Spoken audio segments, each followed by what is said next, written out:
మైలవరపు కృష్ణ చైతన్య ఇతను 2017 IAS batch.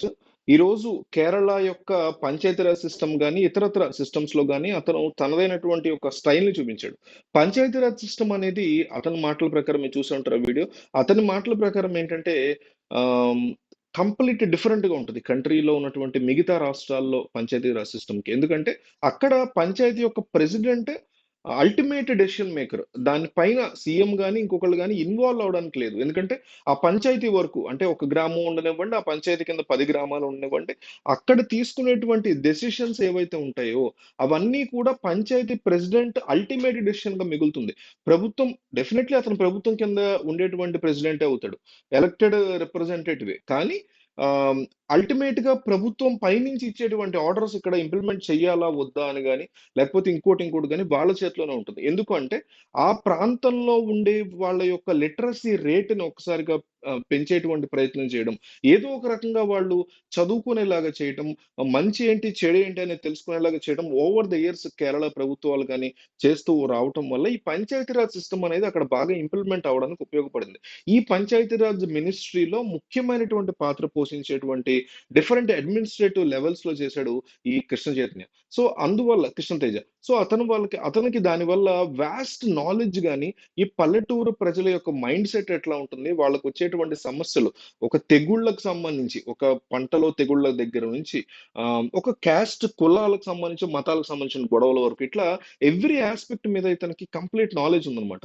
Corona టైంలో అతను చేసినటువంటి ఎక్స్ట్రాడినరీ బెనిఫిట్స్ అంటే 700 మంది పిల్లలు చాలా ఈ అస్వస్థతకు గురవడం, కొంతమంది చనిపోవడం ఇట్లా జరిగినప్పుడు, అట్లాగే ఫ్లడ్స్ వచ్చినప్పుడు, కేరళ ఫ్లడ్స్ వచ్చినప్పుడు అతను ఇంకా బెటర్ మున్సిపల్ అడ్మినిస్ట్రేషన్ లో ఆఫీసర్ గా ఉండడం.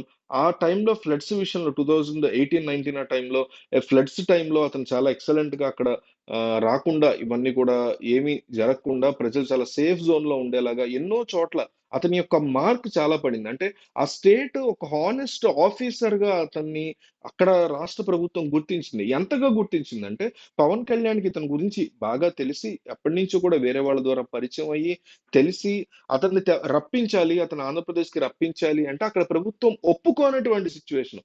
స్వయంగా చంద్రబాబు నాయుడు ఇన్వాల్వ్ అవ్వటం, అక్కడ సీఎంతో మాట్లాడి అంటే ఇంటర్వెన్ అయ్యి ఒక ఆఫీసర్ కోసం ఇద్దరు సీఎంల మధ్య డిస్కషన్ నడిచి, అతను కావాలి మా డిప్యూటీ సీఎం అడుగుతున్నారు అతని యొక్క పెర్ఫార్మెన్స్ వల్ల అంటే, ఇక ఫైనల్ గా చంద్రబాబు అంత వ్యక్తి అడుగుతున్నారు కాబట్టి ఇక మొహమాటానికి అతన్ని ఓఎస్డీ అంటారు, ఆఫీసర్ ఆన్ స్పెషల్ డ్యూటీ కింద డెప్యూటీ కింద తీసుకొని వేరే వాళ్ళని ఇక్కడ పంపించి అక్కడ అతన్ని ఇక్కడ తెచ్చుకునేలాగా ఒక డెప్యూటీకి మాట్లాడి తెచ్చుకోవడం అనేది ఒక హిస్టారికల్ థింగ్ గా చెప్పుకోవచ్చు. నిజంగా అంత హానెస్ట్ ఆఫీసర్ ఒక రాష్ట్రం వదులుకోలేకపోయిందంటే డెఫినెట్లీ అట్లాంటి వ్యక్తి ఆంధ్రప్రదేశ్ కూడా మంచి చేయాలన్నట్టు మనం కోరుకుందాం.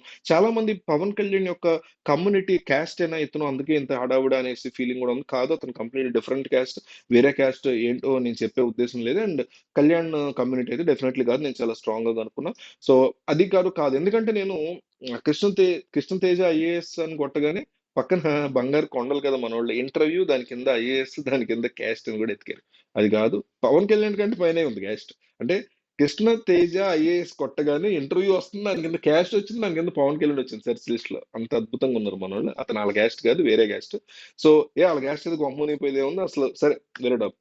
అయితే ఇతను వచ్చిన తర్వాత పంచాయతీలలో డిఫరెన్స్‌లు తీసుకురావాలని పవన్ కళ్యాణ్ ట్రై చేస్తున్నట్టుగా తెలుస్తుంది. దానికి ఒక చిన్న ఫౌండేషన్ అనుకోవచ్చు. రీసెంట్ గానే ఒక ఆర్డర్ రిలీజ్ చేశారు ఫారెస్ట్ మినిస్ట్రీ నుంచి. ఏంటంటే ట్రైబల్ ఏరియాస్‌లో ఉన్న ప్రతి ట్రైబల్ ఏరియాలో కూడా కంపల్సరీ పంచాయతీ భవనాలు కట్టాలి అని. పంచాయతీలోకి ఇన్వాల్వ్ చేయాలి వాళ్ళని అని. ఎందువల్ల చేశాడంటే ఇతనిది పంచాయతీరాజ్ కదా! పవన్ కళ్యాణ్ పంచాయతీరాజ్ శాఖ. సో ప్రతి పంచాయతీని అతను డీల్ చేయాలంటే ఎస్పెషల్లీ నా ఉద్దేశంలో ట్రైబల్స్ విషయంలో ఎక్కువ కాన్సంట్రేషన్ చేస్తాడు పవన్ కళ్యాణ్ అని అనుకుంటున్నా. చేయకపోతే మళ్ళీ మనం మాట్లాడదాం, క్వెషన్ చేద్దాం. బట్ చేస్తాడని అనుకుంటున్నా. సో ఆ చేస్తున్నప్పుడు ఏంటంటే పంచాయతీరాజ్ కూడా తన కిందదే కాబట్టి ఇక్కడ నిధులు విడుదల చేయాలంటే పంచాయతీకే చేయాలి. పంచాయతీ భవనమే లేదు, అది పంచాయతీ కిందకే రానివి చాలా ఉన్నాయి. సో వాటిని పంచాయతీ కిందకి వచ్చేలాగా కొత్త కొత్త జీవోలు గాని, ఆ రకమైనటువంటి బిల్డింగ్‌లు కట్టమని ఆర్డర్స్ గాని ఇవన్నీ ఇస్తున్నాడు పవన్ కళ్యాణ్. రీసెంట్‌గా కూడా ఇచ్చారు 2 డేస్ బ్యాక్. సో ఇట్లా అన్ని పంచాయతీలకి కలిపి చూసుకోగల ఒక స్ట్రాంగ్ అడ్మినిస్ట్రేటర్‌ని పెడదాము, ఈ కృష్ణతేజాని పెడదాం అనే ఉద్దేశంతో పవన్ కళ్యాణ్ ఈ నిర్ణయం తీసుకుంటున్నట్టుగా తెలుస్తోంది. సో ఒక మంచి ఆల్రెడీ పేరు మోసిన, పేరు తెచ్చుకున్నా. పవన్ కళ్యాణ్ అంటే కొత్తగా వచ్చాడు రాజకీయాల్లోకి, చాలా మంది ఇష్టపడకపోవచ్చు. ఆయన్ని యాంటీ ఉండొచ్చు. ఆఫ్‌కోర్స్ మనం రెస్పెక్ట్ చేయాలి ఆ యాంటీ థింగ్‌ని. బట్ అతనికి ఒక పవన్ కళ్యాణ్‌కి ప్రూవ్ చేసుకునే టైం. కానీ కృష్ణతేజ అట్లా కాదు. ప్రూవ్ అయిపోయి వచ్చాడు. సో, ఇతని యొక్క అడ్మినిస్ట్రేషన్‌లో చేయించడానికి పని గట్టుకొని ఎంత హడావుడి చేసి తెప్పించారంటే, ఇందాక అంటే యాంటీ ఫ్యాన్స్ అనుకున్నట్టు క్యాస్ట్ కూడా తీసేసాం కాబట్టి పక్కకి, అది కూడా కాదు కాబట్టి డెఫినైట్‌లీ ఏదో మంచి చేయడానికని ఇంటెన్షన్ ఉంది. నిజంగా అతను చేయలేకపోతే మళ్ళీ వెనక్కెళ్ళిపోవచ్చు. లేదా ఇట్లా ఇదివరకులాగా లేదు నా లైఫ్ ఇక్కడ వేరేళ్ళని నన్ను ఇబ్బంది పెడుతున్నారు అని అనుకోవచ్చు. అట్లా అంటాడు కాబట్టి పనిగట్టుని ఎందుకు తెచ్చుకుంటారు? ఏదో నిజంగా చేయడానికనే నమ్ముదాం. చేయలేదంటే ఇద్దరిని మనం డెఫినెట్‌గా రేపొద్దున వేలు చూపించుదాము, అడుగుదాం. బట్ ఇది కృష్ణ చైతన్య యొక్క బ్యాక్‌గ్రౌండు. అతను ఇంత లెవెల్‌లో చేశాడు కేరళలో అనేటువంటిది విలేజెస్‌లో గూడా ఎక్కువగా టాక్ నడుస్తూ ఉంటుంది. కొన్నాళ్ళు అంటే కొన్ని మినిస్ట్రీస్ మారుతూ ఉంటారు అడ్మినిస్ట్రేటర్స్, ఆఫీసర్స్, ఐఏఎస్ ఆఫీసర్ అట్లా మారుతూ వచ్చాడు. వెళ్ళిన ప్రతి చోట కూడా తన మార్క్ హెల్త్ వెళ్ళినప్పుడు అట్లా కరోనా టైంలో ఇటు మున్సిపల్‌లో ఉన్నప్పుడు ఫ్లడ్స్ కంట్రోల్, లేకపోతే ఇందాక అనుకున్న పంచాయతీ రాజ్ దగ్గర ఉన్నప్పుడు నిధులు సంబంధించేటువంటి గాని, డిసిప్లిన్ గాని విలేజెస్‌లో ఇట్లా చాలా బాగా చేశాడని చెప్తారు. సో, ఏంటి ఇంకా మీకేం ఇన్ఫర్మేషన్ తెలుసు అతని గురించి కామెంట్ చేయండి.